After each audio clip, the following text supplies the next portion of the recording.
Okay, so this is going to be a 4-stitch brioche decrease, and it's actually going to be worked over 5 stitches.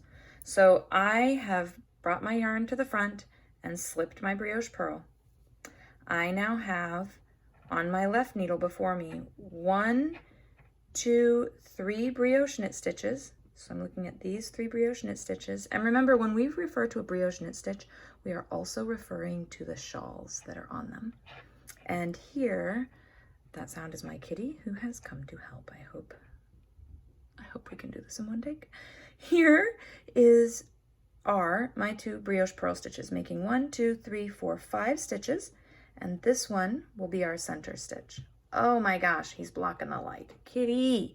Okay, so let's just make sure we got all our supplies. We need a stitch marker that opens and closes, and we need our knitting. After that, we're good. Okay, so the first thing we're gonna do is slip this first brioche knit stitch knitwise, slip this first brioche purl stitch knitwise, and now we've come to our center brioche knit stitch. So I've got my stitch marker, it's the opening and closing type, and I'm going to pin my brioche knit stitch and her shawl. They are pinned together so that when I drop them off my left needle, just like that, they can't run away on me. Okay, now this feels super odd. I know, dude with the tail, stop it. I'm going to take my working yarn from way over here and knit this brioche purl stitch. I'm now going to play leapfrog by taking the purl stitch that was on my right needle and hopping it over. Now I'm going to take the brioche knit stitch and her shawl and hop her over. I've now decreased 2 stitches. I'm going to put that stitch I knit onto my left needle. I'm going to reach around and grab the far left brioche knit stitch and play leapfrog. That was 3 stitches decreased. And now I'm ready to work with my center stitch. So I'm going to lift her back up onto from the front to the back with the onto the right needle from the front to the back.